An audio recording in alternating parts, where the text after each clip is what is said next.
네, 우리는 오늘까지 지금 7주간 갈라디아서를 통해서 계속해서 성경이 말하는 복음이 무엇인지에 대해서 좀 아주 구체적으로 매우 세밀하게 살펴보고 있는데요. 이제 오늘 이 자리에 있는 분들 중에서 지금 갈라디아서를 조금 같이 살펴본 분들은 적어도 이제 이 사실 한 가지는 분명히 공감할 거라고 생각합니다. 복음의 메시지는 생각보다 그렇게까지 사실 엄청 어렵거나 복잡하지 않고, 복음의 메시지는 굉장히 어떤 면에서 단순하고 어떤 면에서 굉장히 간결하구나. 그렇죠? 그런데 문제는 내 마음이 복음을 쉽게 받아들이지 못하는구나. 복음을 아는 건, 머리로 아는 건 쉽지만 이 메시지를 정말 내 삶에 적용한다는 건 이게 쉽지 않은 일이구나라는 걸 좀 여러분들이 아마 공감하는 분들이 있을 겁니다. 그리고 바로 이게 갈라디아 교회 성도들에게 일어난 일이었어요. 네.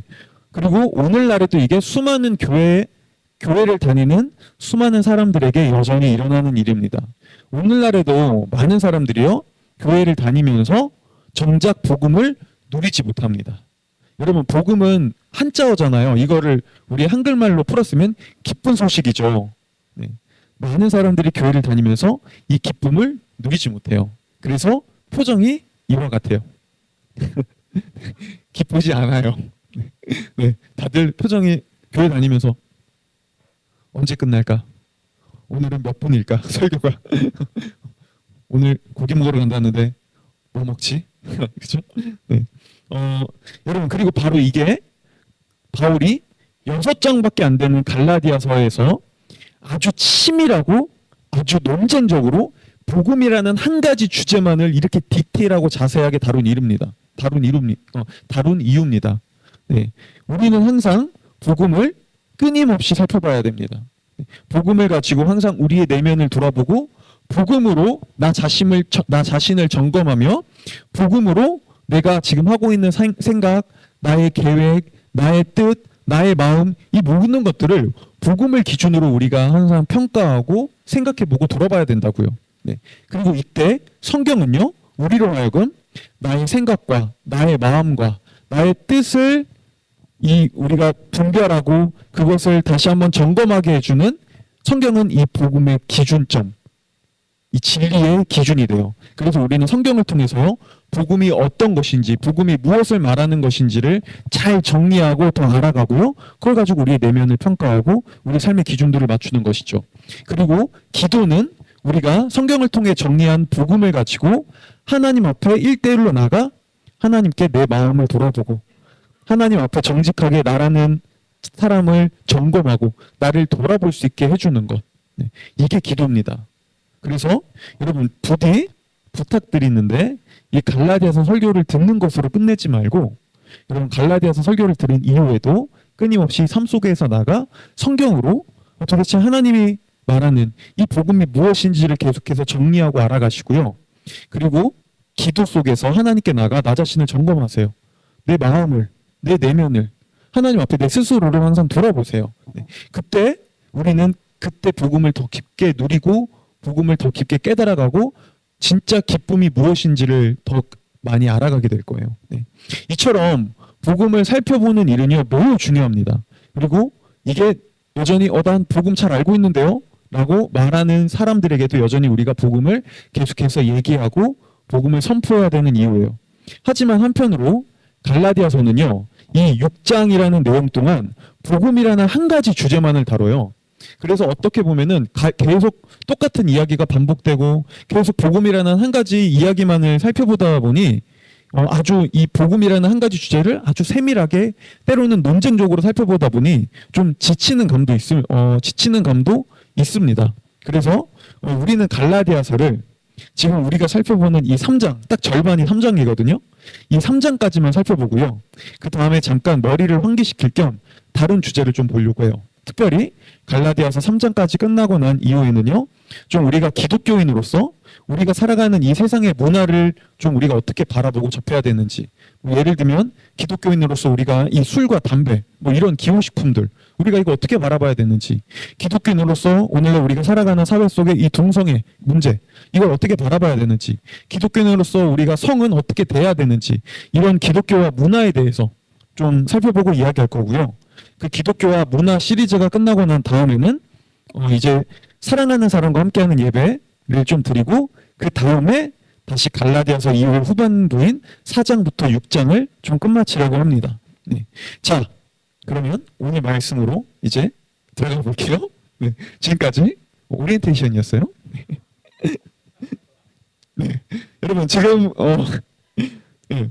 바울은 지금 우리가 살펴봤듯이 지금까지 계속해서 복음에서 어느새 벗어난 복음을 떠나 있는 갈라디아의 교회에 있는 성도들에게요.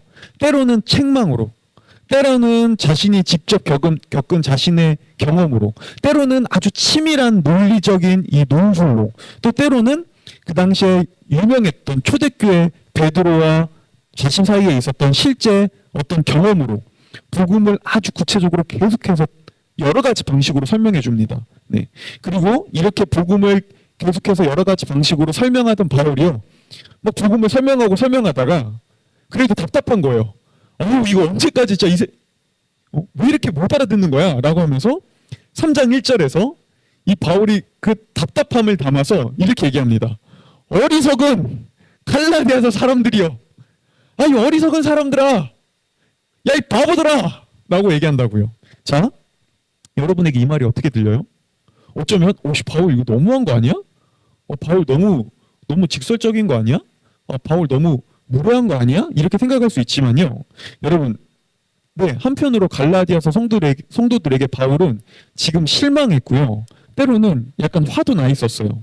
그런데 왜 그는 이렇게까지 갈라디아 교회 성도들에게 이렇게까지 실망하고 화가 나 있었을까요? 이유는 간단해요. 그들을 그만큼 아끼고 사랑했으니까요. 그만큼 그들에게 진심이었으니까요. 우리가 때로는 다른 사람과 어떤 갈등이 있을 때, 실망했을 때, 좀 사이가 안 좋아졌을 때 가장 그 문제를 해결할 수 있는 가장 좋은 방법이 뭘까요? 손절하면 됩니다. 그냥 신경 안 쓰면 돼요. 야, 됐어. 우리 여기까지 해. 그만하자. 그렇죠? 이게 가장 쉬운 방식이에요. 바울은요, 갈라디아 교회에 얼마든지 그렇게 할 수 있었습니다. 왜냐하면 바울이 그 당시 담당하고 바울이 개척했던 교회는 갈라디아 지역에 있는 교회들만 있는 게 아니었어요. 바울은 이미 수많은 다른 지역에도 교회들을 개척하고 그 교회들을 세웠다고요.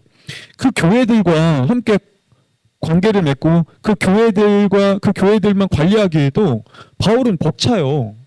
그러면은 심지어 갈라디아 교회 성도들은 자신들을 복음을 왜곡했을 뿐만 아니라 그들에게 복음을 전했던 바울도 그들은 왜곡했거든요. 그들은 바울도 오해했고 바울에 대해서 공격했거든요. 뭐야? 바울 진짜 사도 아닌 거 아니야?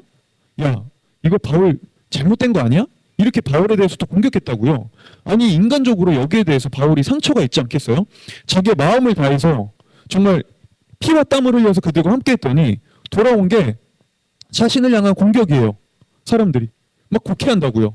그러면 이렇게 할 수도 있죠. 됐어. 그만해. 난 너희 포기야. 지금 나 맡고 있는 다른 교회들도 많아. 나 지금 다른 사람들, 다른 영혼들 신경 쓰기도 바쁘다고. 그래서 내가 왜 너네까지 이렇게 해야 돼? 라고 하는 게 가장 쉽죠. 근데 바울은 어떡하죠? 바울은요, 포기하지 않습니다. 때로는 야, 이 바보들아. 왜 이렇게 어리석니? 라고 얘기하면서도 그들을 포기하지 않고 그들을 책망하면서 그들에게 여전히 끈질기게 편지를 쓰고 그들을 설득합니다. 왜요? 사랑하니까요. 그들을 진짜 사랑했으니까요. 그리고 이게 사랑의 특징이에요. 여러분, 사랑은요, 내가 사랑하는 대상을 결코 포기하지 않게 해줘요. 사랑하기 때문에 우리는 사랑하는 대상이 때로는 잘못된 길로 갈 때, 왜곡됐을 때 오히려 더 적극적으로 다가가서 그거를 바로잡고 때로는 책망하면서도 야, 이 바보야! 라고 얘기하면서도 그거를 바로잡고 싶어 한다고요. 그렇죠? 이게 사랑입니다. 그리고 바로 이게 오늘 바울이 1절에서 왜 이렇게 어리석습니까? 라고까지 말한 이유였어요. 그리고 바울은요, 이 안타까운 마음으로 동시에 그들을 향한 사랑으로 갈라디아 교회 성도들을 포기하지 않고요, 그들을 끊임없이 바로잡으려고 올바른 길로 돌이켜 세우려고 합니다. 그리고 이런 바울이 갈라디아 교회 성도들을 바로잡기 위해서 오늘 크게 두 가지를 얘기하는데요. 먼저 첫 번째는요, 과거에 그들이 어떻게 복음을 처음 믿고 예수님을 그리스도를 받아들였는지, 당신들이 어떻게 예수님을 믿게 됐는지 그때를 다시 떠올려 보십시오라고 복음을 처음 믿었던 회심의 이야기를 다시 상기시킨다는 거예요. 그래서 이를 두고 1절에서 바울은 얘기합니다. 우리 한번 읽어볼게요. 다 같이 한번 읽어보겠습니다. 1절 시작.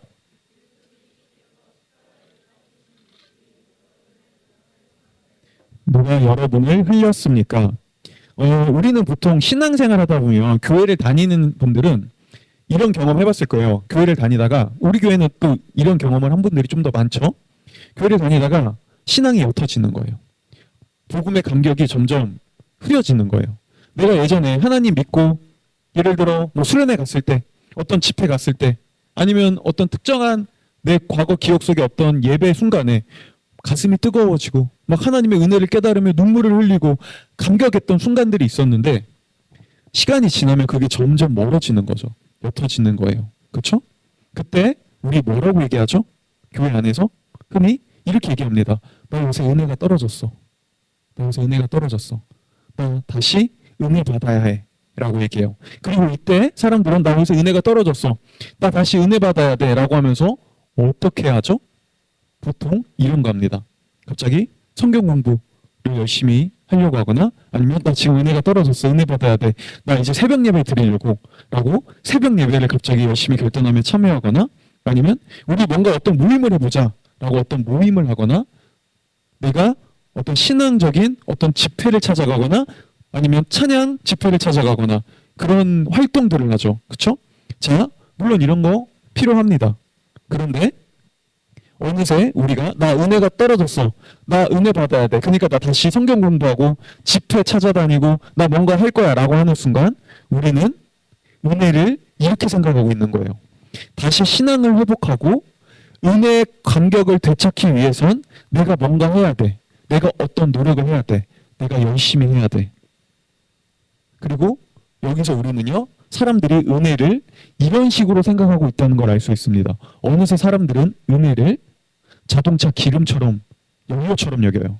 그래서 은혜 받았다가 은혜 게이지가 만땅이었을 때는, 풀이었을 때는 은혜 충만한데 시간이 지나면서 게이지가 떨어져요. 은혜가 다 떨어졌네? 마음이 냉랭해. 감격이 없어. 은혜 다시 채워야 돼. 주유소 찾아가야지. 성경 공부라는 주유소, 화요 모임이라는 주유소, 목요 집회라는 주유소, 새벽 예배라는 주유소 찾아가세요. 열심히 내가 노력해서 그걸 채우려고 하는 겁니다. 자, 여러분 한번 물어볼게요. 이게 진짜 은혜일까요? 여러분, 은혜라는 뜻이 뭐죠? 은혜라는 그 단어에 담겨 있는 뜻이 뭐예요? 은혜는 이런 거죠. 내 노력과 내 성과에 상관없이 누군가가 나에게 무조건적으로 어떤 사랑을, 용서를, 용납을 그냥 거저주는 거. 은혜는 내 노력과 내 열심에 상관없이 거저받는 거. 이게 은혜라는 단어예요. 그렇죠? 근데 어느새 사람들은 그렇게 은혜를 거저받았다가 모순되게 다시 은혜를 내 노력으로, 내 열심으로 채우려고 합니다. 그 자체가 모순입니다. 그 자체가 이미 은혜라는 말에서 벗어나요. 그렇죠? 자, 그래서 오늘 바울은요 1절에서 복음의 은혜를 잃어버리고 은혜에서 멀어진 이 갈라디아 교회 성도들에게 이런 걸 얘기하잖아요. 여러분, 왜 은혜에서 멀어졌습니까? 자, 성경 공부하세요. 자, 지금부터 제가 방법을 알려줄게요. 하루에 성경 5장씩 읽으십시오. 자, 지금부터 오늘부터 빠짐없이 40일 동안 철야 기도하세요. 작정 기도하세요. 여러분 은혜가 떨어졌나요? 하나님께 내가 열심히 시간을 내어 빠짐없이 뭔가를 해보세요. 모임을 해보세요.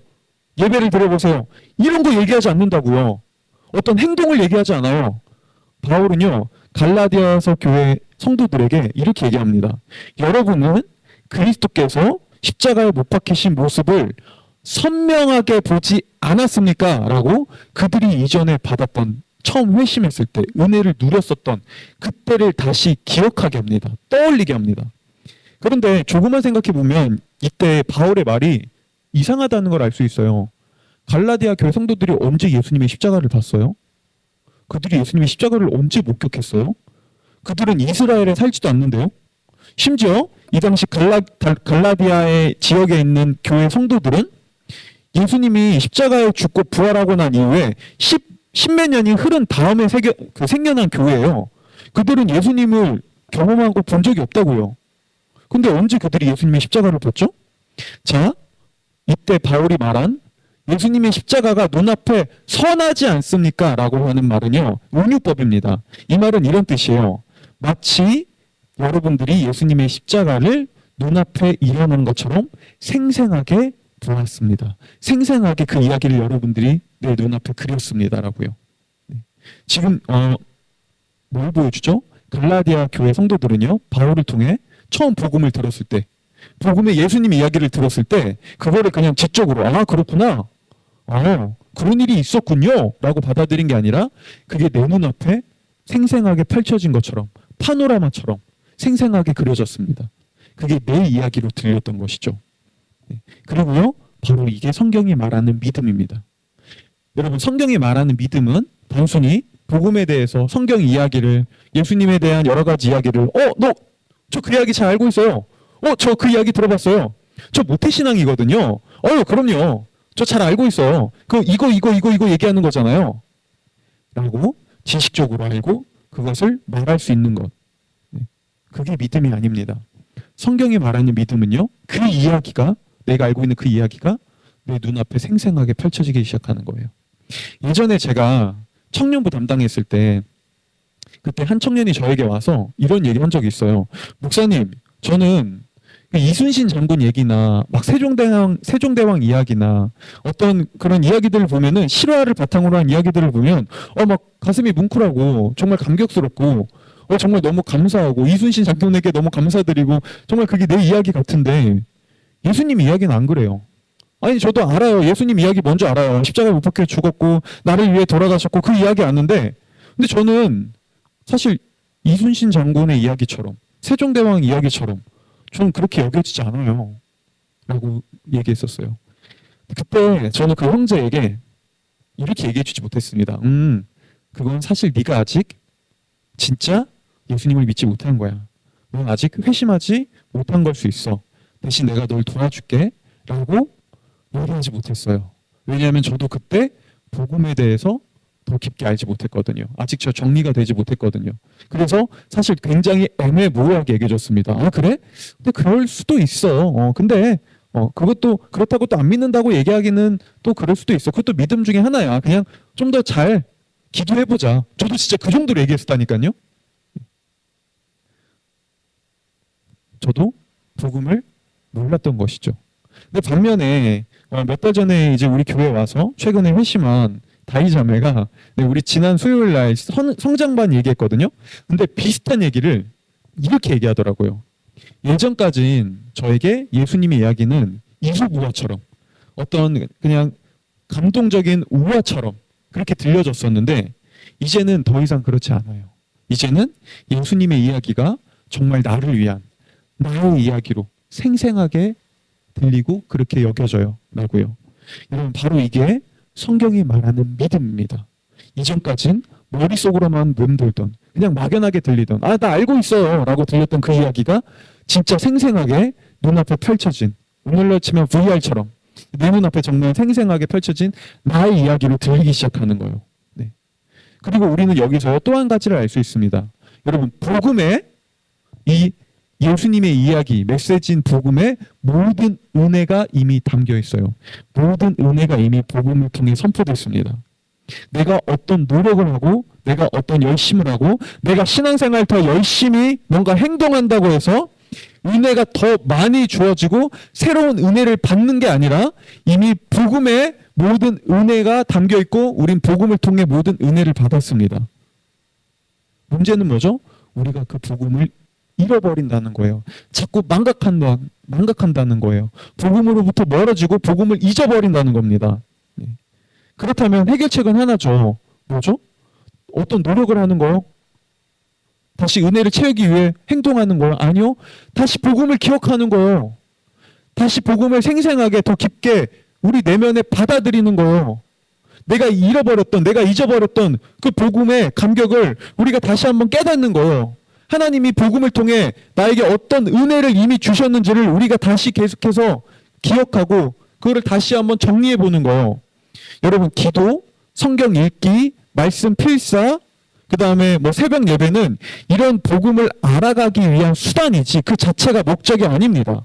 그러니까 내가 열심히 집회 따라다니면, 열심히 예배 안 빠지고 예배 드리면, 주일날 교회 잘 나오면, 성경 공부하면 그 대가로 하나님이 너 열심히 성경 공부하는구나, 너 예배 안 빠지는구나, 너 이렇게 신앙생활 열심히 하는구나, 좋아, 내가 그 대가로 보상으로 은혜를 줄게 라고 보상으로 주는 게 아니라고요.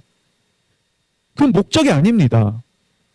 그 리필해 주는 게 아니에요. 은혜는 이미 복음 안에 모두 담겨 있습니다. 우리가 복음을 다시 기억하면 됩니다. 복음으로 돌아가면 돼요. 그분의 이야기를 다시 우리가 듣고 그분께로 나아가면 됩니다. 바로 이게 바울이 첫 번째로 얘기하는 거였고요. 두 번째로 오늘 바울은 오직 믿음으로 갈라디아 교회 성도들이 구원받았다는 것을 설명하면서 두 번째로는 성령에 대해서 얘기합니다. 네. 여러분, 삼위 하나님이, 성령님이 우리 안에 거하고 우리와 함께 하시고 하나님의 영이신 성령님이, 하나님이 우리 안에 함께하는 이유가 뭐죠? 그분이 언제 우리와 함께 하실까요? 성령님이 언제 우리 곁에 우리와 함께 동행하실까요? 우리가 더 착해질 때? 우리가 거룩해질 때? 우리의 신앙이 뭔가 뜨거워질 때? 우리가 예전에 수련회 집회에서 막 눈물을 또르르 흘리며 막 가슴이 말랑말랑해지고 뭉클해졌을 때? 그때 성령님이 우리와 함께 하실까요? 아니요! 여러분, 하나님이신 성령님이 우리와 함께 하실 때도 유일하게 딱 한 가지입니다. 우리가 복음을 믿음으로 받아들였을 때요. 나는 여전히 연약하고 삶은 여전히 바뀐 게 없고 때로는 내 마음은 여전히 말캉말캉하지 않고 딱딱하지만 그럼에도 내가 복음을, 예수님의 이야기를 있는 그대로 나의 이야기를 받아들일 때 나는 부족하고 연약해도 그 믿음 하나로 성령님이 우리 안에서 함께 하시고 우리 안에 거하십니다. 하나님이 우리 안에 계신다고요. 믿음 하나로요. 자, 뭘 보여주죠? 여러분, 성령님도요. 복음으로 연결해서 이해해야 됩니다. 성령님의 가장 중요한 역할은 복음으로 우리를 연결시키는 거예요.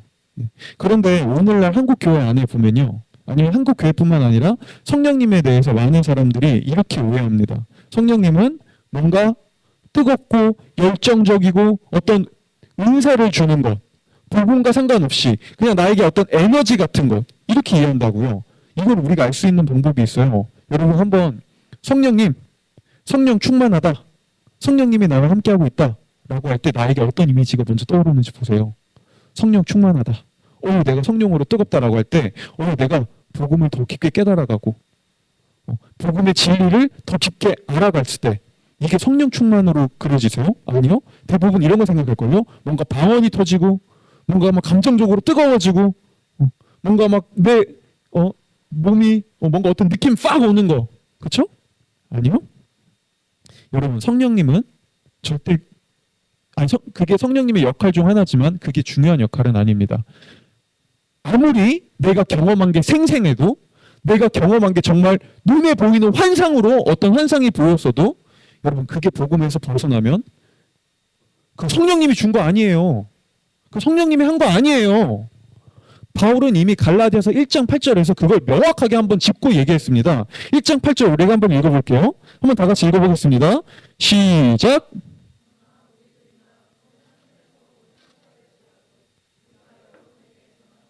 다른 복음을 여러분에게 전한다면 마땅히 저주를 받아야 합니다. 자, 여러분, 지금 바울이 뭘 얘기해요? 아무리 여러분 환상 가운데 아니면 실제로 천사가 내려와서 여러분에게 신비한 경험을 주고 천사가 환상 중에 내려와서 어떤 메시지를 줘도 그게 제가 전한 복음과 다르면 그거 가짜입니다. 그거 받아들이면 안 됩니다. 그건 저주입니다. 라고 얘기하고 있다고요. 뭘 보여주죠? 여러분, 우리의 체험, 경험, 신비한 어떤 환상들 있을 수 있습니다. 기독교는 그거에 대해서 얘기합니다. 근데 그게 복음의 진리와 다르면 그거 거부해야 됩니다. 복음의 진리로 우리가 그것도 내 환상과 경험도 분별해야 된다고요. 왜냐하면 성경이 말하는 기준점은 복음이거든요. 그래서 우리가 지난주에 살펴봤던 바울이 베드로를 향해 질책할 때 네가 어느새 복음의 진리에서 벗어났다라고 얘기하잖아요. 뭐죠? 진리의 기준이 복음인데 네가 그 진리의 기준인 복음에서 벗어나게 행동하고 있다라고 얘기하고 있는 거죠. 그렇죠? 이건 성령에서 우리가 성령을 통해 경험하는 체험도 마찬가지입니다. 아무리 그게 신비해도요, 대단한 환상이고 그게 실제적이어도요, 내가 그걸 경험했어요, 이거 진짜예요, 느꼈어요, 아니 저 봤어요 라고 해도요, 복음의 진리에서 벗어났다면 그거 아니에요. 아닙니다. 그건 진리가 아닙니다. 그건 거짓이거나 가짜 환상이거나 아니면 그건 사단의 유혹일 수 있습니다. 예전에 한국에서 벌써 한 15년도 더 된 것 같아요. 제가 군대 전역하고 나서 이제 어떤 한 교회를 다닐 때 사역을 아직 막 활동하기 전에 마지막 청년부 생활했을 때, 그때 한국 교회에 한 유명한 기독교 예언가가 그 활발하게 활동했던 적이 있습니다. 데이빗 오어라는 가나 출신의 그 기독교 예언가였는데요. 그분이 한국 교회 여러 가지 집회들을 다니면서 이런 이야기를 했었어요. 하나님이 저에게 생생한 환상으로 예언을 보여주셨는데 한국에 6개월 안에 한국 전쟁이 일어날 겁니다. 그리고 그 전쟁으로 수많은 사람들이 죽음을 당하고 수많은 아픔과 고통이 찾아올 겁니다. 라고 예언을 했었습니다. 근데 이때 이 예언이 영향력이, 파급력이 컸던 이유가 뭐냐면요, 그분뿐만 아니라 예언의 은사를 가지고 있다고 얘기했던 몇몇 선교사님들, 어떤 목회자들, 그분들을 통해서 동일한 예언이 동시에 주어졌다는 거예요. 그러니까 한 사람이 아니라 복수의 사람들이 비슷한 예언을 한 거예요. 그래서 그때 한국 교회가 한동안 교회가 난리가 났었어요. 막 사람들이 문자 보내면서 막 서로 전달하면서 우리 지금 회개해야 됩니다. 우리 회개하지 않으면 안 됩니다. 이제 6개월 안에 전쟁이 일어납니다. 빨리 이 문자를 서로에게 전달해주면서 우리 기도합시다. 라는, 진짜 그게 엄청 그 안에서 활발하게 일어났다니까요. 신학교 안에서도 그게 엄청난 이슈가 됐었어요. 네. 그리고요, 그때 제가 다녔던 교회 청년부 담당 목사님도 거기에 대해서 쉽게 어떤 얘기를 하지 못했습니다. 굉장히 조심스러워했어요. 그리고 저는요, 그때 사람들 앞에 단호하게 얘기했습니다. 절대 안 일어난다. 완전 가짜다. 수많은 사람들이 예언을 했고 동등한 예언, 굉장히 신비해 보이지만 절대 아니다. 한국 전쟁 만약에 일어나면 내가 먼저 총 들고 가장 앞장서서 내가 먼저 총 맞아 죽겠다. 근데 사실 지금 생각해보면 당연한 거죠. 전쟁 났으면 가서 싸워야지. 국가를 위해서. 뭐 그 대단한 일이라고. 네. 근데 어쨌든 전 단호하게 얘기했습니다. 왜요? 간단합니다. 그때 수많은 사람들이 예언했던 이유가 이거였거든요. 한국 교회가, 한국 사회가 너무 타락했고 하나님의 뜻에서 벗어나 하나님이 한국 전쟁으로 심판하실 것입니다. 라고요. 보세요. 여러분, 우리가 잘못할 때마다 우리가 타락했다고 하나님이 전쟁으로, 재해로, 어떤 사건과 사고로 심판한다면 예수님은 왜 죽으신 거예요? 그분 2000년 전에 왜 피 흘려 죽으셨죠? 예수님의 죽음은 그러면 개 죽음 아닌가요? 제가 진짜 그렇게 얘기했어요. 만약에 그렇다면 예수님의 죽음은 개 죽음이다. 아무런 의미도 없는 거다. 그리고 우리가 잘못할 때마다 심판한다면 누가 살아남냐?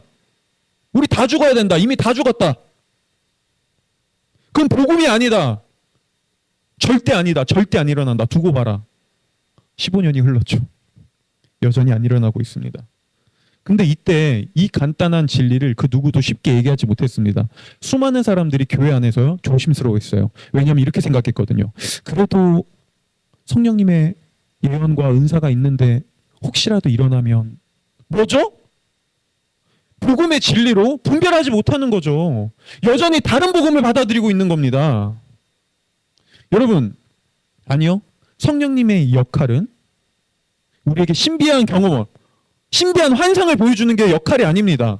성령님의 역할은 우리로 하여금 복음을 더 선명하게 깨닫게 하는 거예요. 그래서 예수님은요, 이 성령님의 역할을 두고 요한복음 16장 13절에서 이렇게 말씀하셨어요. 제가 읽어드릴게요. 그러나 그분 곧 진리의 영이 오시면 그가 너희를 모든 진리 가운데로 인도하실 것이다. 그는 자기 마음대로 말씀하지 않고 듣는 것만 일러주실 것이요 앞으로 올 일들을 너에게 알려주실 것이다. 예수님은 분명하게 뭐라고 말씀하시죠? 성령님이 하나님의 삼위 하나님이신 성령님이요 자신의 마음대로 말하지 않는다고 얘기합니다. 그분은 하나님이시지만 성부 하나님의 말씀을 듣고 그걸 전합니다. 뭐죠? 성령님은 복음을 전합니다. 성령님은 복음을 전하는 게 그분의 뜻과 역할입니다. 그러면서도 그분은 기꺼이 기쁨으로 그 일을 합니다. 왜냐하면 그게 사랑이니까요. 여러분 사랑은 뭐죠? 사랑은 내가 사랑하는 상대방을 이야기하는 겁니다. 사랑은 내가 사랑하는 상대방을 전하고 그 상대방을 노래하면서도 내가 주눅들거나 자존심 상해하지 않는 겁니다. 여러분 성령님은요 그분이 너무 사랑하는 성부 하나님의 성자 예수님의 이 복음을 전달하는 것 그걸 기뻐하세요. 그게 성령님의 역할이라고요. 그렇죠? 그래서 우리는요 신비한 체험 놀라운 예언, 은사들 있죠. 근데 복음으로 분별해야 돼요. 그게 복음에서 벗어나면 그거 아닙니다. 여러분 수많은 이단들이 왜 생겨나는 줄 아세요? 경험이 없다면 체험이 없다면 이단들 안 생겨나요. 이단들에도 수많은 체험이 있다고요. 근데 왜 그게 이단이냐고요? 복음에서 벗어났으니까요. 가짜 복음이니까요. 오직 그거 한 가지입니다. 그렇죠? 근데 자 이처럼 복음 안에는요 이미 하나님의 은혜가 모두 다 담겨 있어요. 그리고 성령님은 우리에게 이 복음의 은혜를 깨닫게 하신다고요. 이미 뭐요? 복음에 모든 은혜가 담겨 있으니까요. 그런데 왜 이제 와서 하나님이 나에게 온전히 모든 걸 송두리째 다 주신 그 은혜를 그리고 성령님은 우리로 하여금 이 은혜를 복음 안에서 더 깨닫게 하시는데도 불구하고 왜 이제 와서 갑자기 내 노력으로 내 열심으로 내가 뭔가를 해서 은혜를 받을 수 있다고 생각하는 거죠? 왜 내가 열심히 어떤 죄를 안 짓고 조금 더 나 자신을 잘 지키고 율법을 준수하면 왜 은혜 받을 수 있다고 다시 예전으로 돌아가는 거죠? 그리고 바울은 이게 너무 답답한 거예요. 그래서 오늘 바울은 이걸 두고 3장 3절에서 다시 한번 답답함을 또 표현해요. 그래서 이렇게 얘기하죠. 여러분은 그렇게 어리석습니까? 또 하는 거예요. 어리석다는 말 또 해요. 성령으로 시작했다가 이제 와서는 율법으로 끝마치려고 합니까? 여러분 여기서 육체로 끝마치려고 합니까? 라고 하죠. 여기서 육체로 끝마치다는 말은요. 조금 더 쉽게 말하면 이런 뜻입니다. 나의 노력과 나의 열심으로 완성하려고 합니까? 은혜로 시작했다가 하나님이 은혜로 끝냈는데 이제 와서 갑자기 내 노력으로 완성하려고 합니까? 끝내려고 합니까? 바로 이게 율법적 삶의 특징입니다. 여러분 율법적 삶의 특징은요. 하나님의 은혜가 없을 때요. 우리에게 어떤 일이 일어나는 줄 아나요? 내 노력으로 내 열심으로 내 삶을 내가 완성해야 돼요. 그리고 바로 이게 종교가 있는 사람도 종교가 없는 사람도 교회를 다니지 않는 사람도 교회를 다니는 사람도 모두 다 세상에서 율법으로 살아가는 삶의 모습이죠. 내 삶을 내가 완성해야 돼요. 내가 나를 이루어야 된다고요. 근데 그걸로 이루어져요? 여러분 완성은 끝과 달라요. 완성은 어떤 거죠? 완성은 이런 거예요. 더 이상 그 무엇도 필요하지 않는 것. 더 이상 그 무엇도 노력하지 않아도 되는 것. 이미 완벽히 끝마침된 것. 우리 모두 그런 거 원하죠. 근데 그런 완성 경험해 본 적 있어요? 여러분 그런 완벽한 완성 경험해 본 적 있어요? 왜요? 우리 인생이 내 노력으로 내 열심으로 그렇게 완성되지 않거든요. 그래서 우리 살면서 여러분 이런 거 경험해 본 적 있을 거예요. 학창 시절 때 여기서 또 대학생분들도 있지만 대학교 때도 그렇고 고등학교 때도 그렇고 시험 기간 때 우리 뭐 하죠? 시험 딱 끝나면 우리 이렇게 얘기하죠. 됐어! 끝! 시험 끝! 내가 좋은 원했던 점수를 받았어요. 자 됐다! 끝! 진짜 끝나요? 그걸로 끝이에요? 아니죠. 또 다른 시험이 기다리고 있죠. 또 다른 평가가 기다리고 있죠. 그렇죠? 왜요? 그건 끝이지만 끝난 것처럼 보이지만 완성이 아니니까요. 완성이 아닙니다. 그렇죠? 그래서 끝이라고 외쳐도 또 다른 시험이 또 찾아와요. 고등학교 졸업할 때도 마찬가지 아닌가요? 우리 다 성인이잖아요. 고등학교 졸업할 때 졸업식에서 우리 뭐라고 얘기하냐고요. 야 끝이다! 나 끝났어! 나 이제 어른이야! 끝나요? 인생이 끝나요? 내 앞에 이제 더 큰 삶이 찾아오죠. 그렇죠? 보세요. 사람들은 항상 인생에서 완성을 얘기합니다. 완성되기를 원해요. 그래서 말하죠. 취준 끝, 이직 끝, 불행 끝. 그래서 끝나냐고요? 아니요. 우리 인생은 끝나지 않습니다. 그런 걸로 내가 아무리 노력하고 아무리 좋은 학교 들어가고 아무리 좋은 회사 취직하고 아무리 좋은 사람을 만나도 그래 이제 끝! 외쳐도 완성되지 않는다고요. 끊임없이 또 다른 시험이 또 다른 관문이 찾아오고 우린 끊임없이 노력해야 된다고요. 이게 성경이 말하는 율법의 저주입니다. 이거 다음 주에 살펴볼 거예요. 이게 율법의 저주예요. 내 힘으로 나를 완성하려고 할 때 끝나지 않아요. 끝! 좋았는데 또 시험이 찾아와요. 또 다른 문제가 찾아와요. 그게 반복되다 보면 어떤 일이 일어나죠? 우린 지칩니다. 언제까지 이렇게 살아야 돼? 삶을 언제까지 이렇게 살아야 돼? 뭘 더 해야 돼? 도대체 얼마나 더 노력해야 되는 거야? 그렇죠? 근데 이거는 교회를 다니면서도 마찬가지입니다. 많은 사람들이 교회를 다니면서도 하나님의 은혜로 내가 구원받았어요. 이미 그분이 나를 사랑하고 용납해 줬어요. 라고 하고 그걸 믿지만요.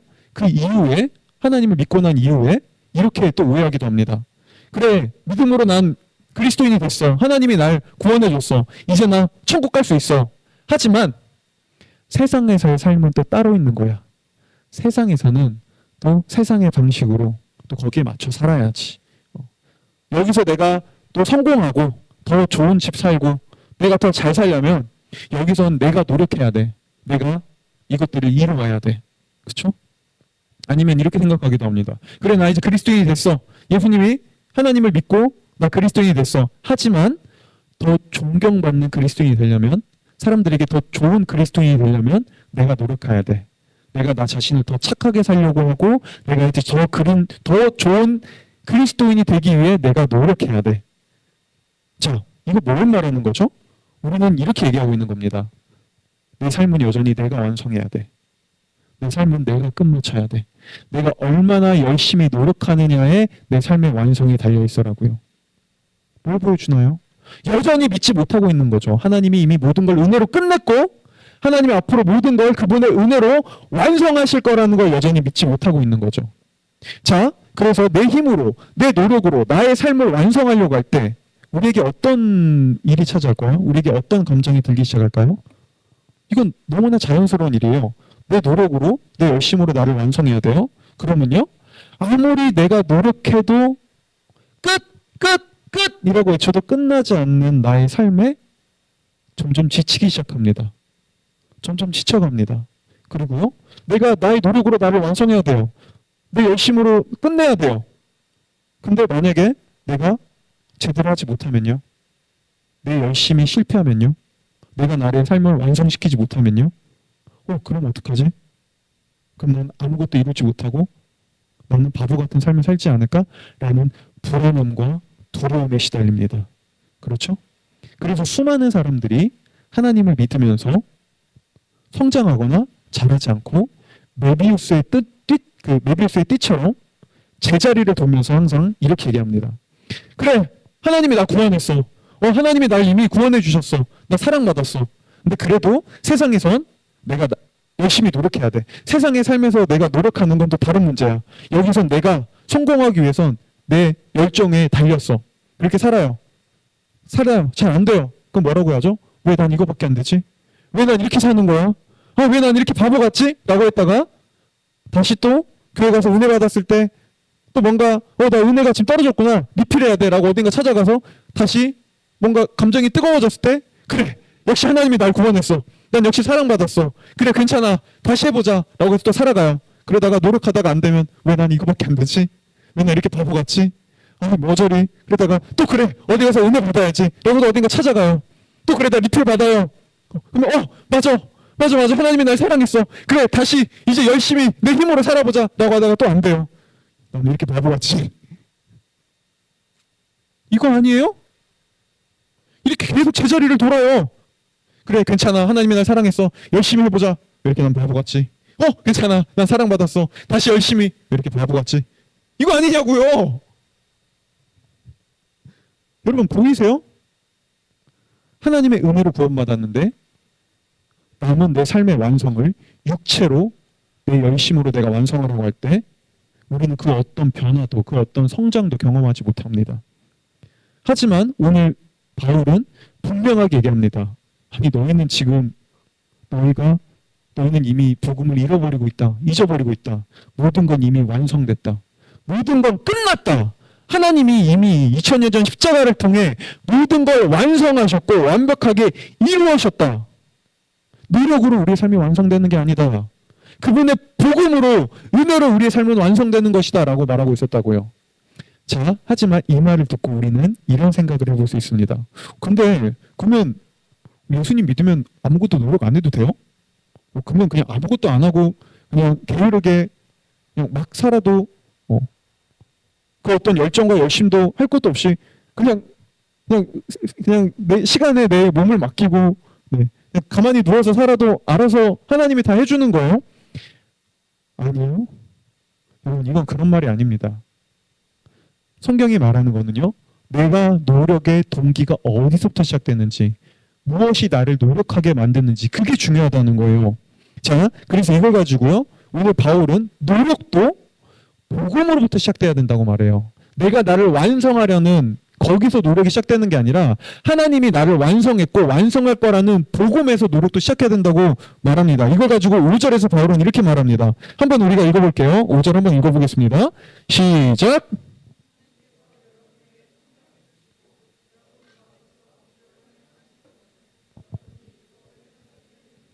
아니면 믿음의 소식을 듣기 때문입니까? 그렇지 않으면 여러분이 복음을 믿어서 그렇게 하신 것입니까? 자, 보세요. 오늘 바울은요. 하나님의 우리가 노력해야 되는 이 노력이 어디서 나와야 되는지를 세 가지로 물어봅니다. 율법을 행해서 내가 노력해서 노력하는 겁니까? 아니면 하나님이 주신 복음 그냥 그거 들려서 노력하는 겁니까? 아니면 그 복음을 듣고 믿어서 그렇게 하는 겁니까? 바울이 말하고자 하는 건 세 번째였거든요. 근데 이게 어떤 건지 좀 말씀드려 볼게요. 여러분 여기서 이 세 번역은 기적이라고 번역했는데요. 원래 개역개정은 이거 능력이라고 번역했거든요. 근데 이건 능력이 좀 더 옳은 번역이에요. 여기서 이 능력이라는 단어는요. 우리가 잘 아는 다이너마이트의 어원이 된 헬라어예요. 디나미스라는 헬라어인데 이건 강력한 파워, 엄청난 능력 그걸 뜻하는 단어예요. 그러니까 오늘 바울은 얘기해요. 갈라디아 교회 성도들이 하나님을 믿고 복음을 믿고 난 이후에 이전에 없었던 능력이 생겼다고요. 이전에 없었던 능력을 그들이 발휘하기 시작했다고요. 자, 도대체 이들은 어떻게 그런 능력을 발휘했을까요? 어디서 그런 능력이 생겼을까요? 오늘날 사람들은 교회를 다니면서도 하나님을 믿으면서 하나님이 우리에게 주시는 이 능력, 내면의 힘을 이런 식으로 오해할 때가 있어요. 예를 들면 이런 거죠. 하나님, 제가 용서를 잘 못해요. 제가 용서가 약해요. 제가 저 사람을 좀 용서할 수 있게 해주세요. 저에게 용서할 수 있는 능력을 주세요. 라고 기도하면 하나님이 갑자기 자 여기 용서라는 능력 하면서 용서라는 능력을 빡 하고 부어줘서 갑자기 이전에 없었던 다음날 일어났더니 내가 널 용서할게 라고 갑자기 그런 능력이 생기는 거 이렇게 생각합니다. 아니면 이렇게 오해하게 되죠. 내가 이제 하나님을 믿었어.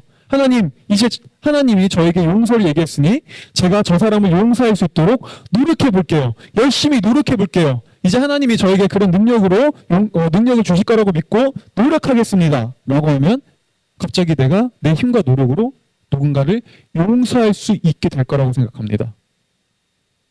근데 우리는 그렇게 용서할 수 없습니다.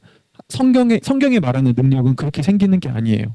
자, 만약에 우리가 능력을 이렇게 생각한다면 하나님 저는 소심하고 저는 겁이 많은 사람이에요. 담대함을 주세요 라고 해서 하나님이 갑자기 담대함을 빵 하고 마법처럼 준다고 생각한다면 우리는 끊임없이 그런 담대함을 얻지 못할 거고요. 우리는 신앙생활 하다가 결국에 하나님한테 이렇게 말할 거예요. 하나님 용기 달라고 했잖아요. 담대함 달라고 했잖아요. 근데 왜 안 주는 거예요? 내가 그렇게 열심히 기도했는데 왜 난 아직도 이렇게 겁쟁이에요? 이런 바보 같은 나 그러면서 또 겁쟁이인 나를 또 좌절하고 또 난망하고 이러겠죠. 아니면 내 노력으로 내가 이제 하나님을 믿으니 난 이제 담대하게 살아야 돼. 난 이제 담대한 사람이 될 거야 라고 내 믿음으로 담대해지려고 할 때 우리에게 어떤 일이 일어나죠? 아무리 노력해도 쉽게 안 돼요. 때로는 막 좀 노력해서 되는 것 같은데 또다시 제자리예요. 쉽게 못 넘어가요. 그런 나를 보면서 왜 나는 이렇게 겁쟁일까? 왜 나는 이렇게 머저릴까? 라고 나 자신을 비하하고 좌절에 빠지겠죠. 그렇죠? 아니요. 여러분, 바울은 오늘 능력이 그런 식으로 일어난다고 말하지 않습니다. 그래서 바울은 뭐라고 얘기하죠? 능력은 여러분들이 능력을 경험했던 이유가 율법을 행해서입니까? 이건 뭐죠? 여러분들이 하나님의 뜻대로 살려고 노력하니까 담대해지려고 노력했더니 능력이 생긴 겁니까? 아닙니다. 라고 얘기하죠. 또 바울은 뭐라고 얘기하죠? 여러분이 능력을 경험한 게 복음을 들어서입니까? 그러니까 하나님을 그냥 믿고 알기만 했더니, 하나님을 알기만 했더니, 복음을 들었더니 갑자기 능력이 빵 하고 생긴 겁니까? 아닙니다. 라고 얘기하죠. 바울은 뭐라고 얘기하죠? 여러분이 능력을 어떻게 경험했습니까? 여러분이 복음을 듣고 그걸 믿음으로 받아들였을 때, 하나님이 너에게 어떤 사랑을 이미 주었고 어떤 은혜를 완벽하게 베푸셨고 하나님이 나에게 얼마나 놀라운 일을 행하셨는지를 여러분들이 믿음으로 받아들였을 때, 그때 여러분은 이전에 없었던 능력을 경험하고 그 능력을 발휘하기 시작했습니다라고 말하고 있었던 거죠. 자, 여러분, 마지막으로 제 이야기를 하나 드리고 어떻게 우리가 이런 복음의 능력을 경험할 수 있는지를 얘기 드릴게요. 여기서 이제 저를 좀 경험하신 분들은 물론 아직도 우리가 더 알아갈 게 많지만은 그래도 저를 좀 아신 분들은 알 거예요.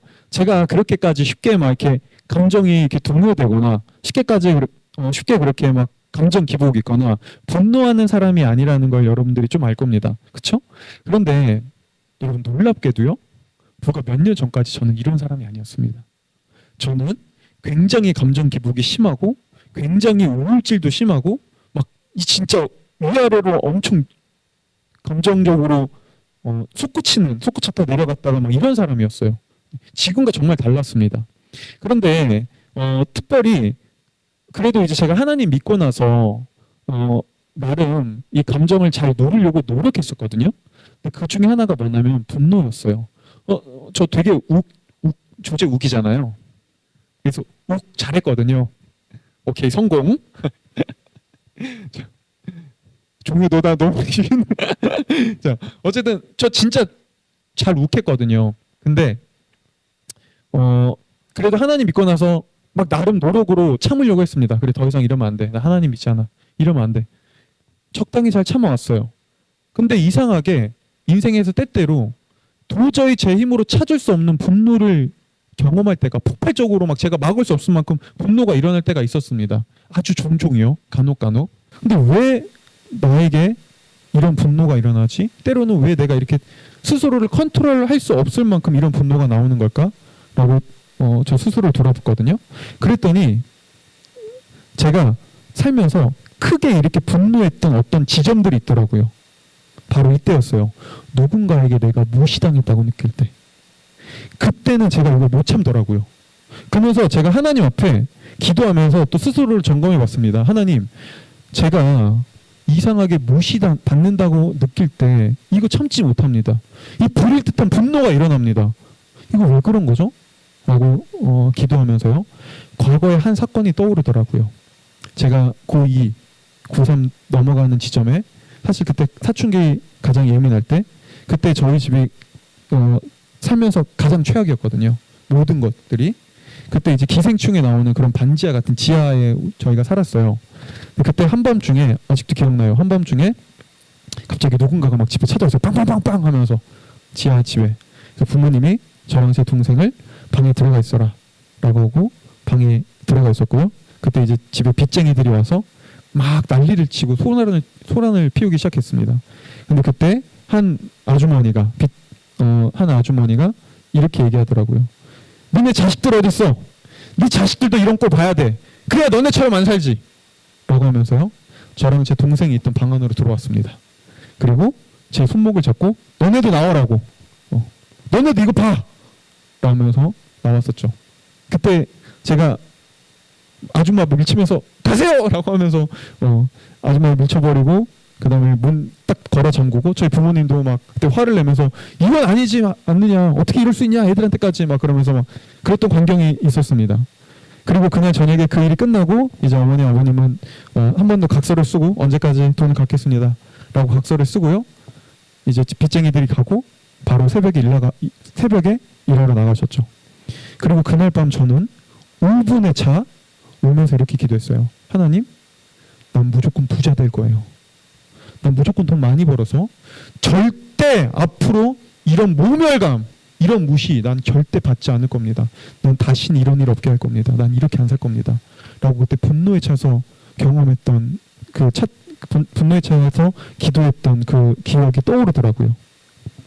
근데 그때 제가 하나님 앞에 이제 시간이 흐르고 나서 내가 왜 그렇게까지 분노했었지? 를 돌아보는데 그때 그 기억이 떠올랐습니다. 그리고 한 가지를 알았죠. 내가 아직도 그 상처에서 벗어나고 있지 못하구나. 자유롭지 못하구나. 라고요. 그래서 무시했다고 느꼈을 때 제가 그때 폭발하는 것이었죠. 그리고 그날 저는 하나님 앞에 이렇게 기도했습니다. 하나님, 이제 저는 무시당해도 괜찮습니다.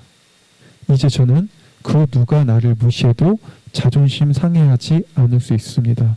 왜냐하면 이제 저는 당신의 복음을 믿습니다. 이제 저는 세상을 창조한 하나님이 나를 있는 그대로 사랑하시고 나를 용납하시고 나를 완전히 인정했다는 사실을 압니다.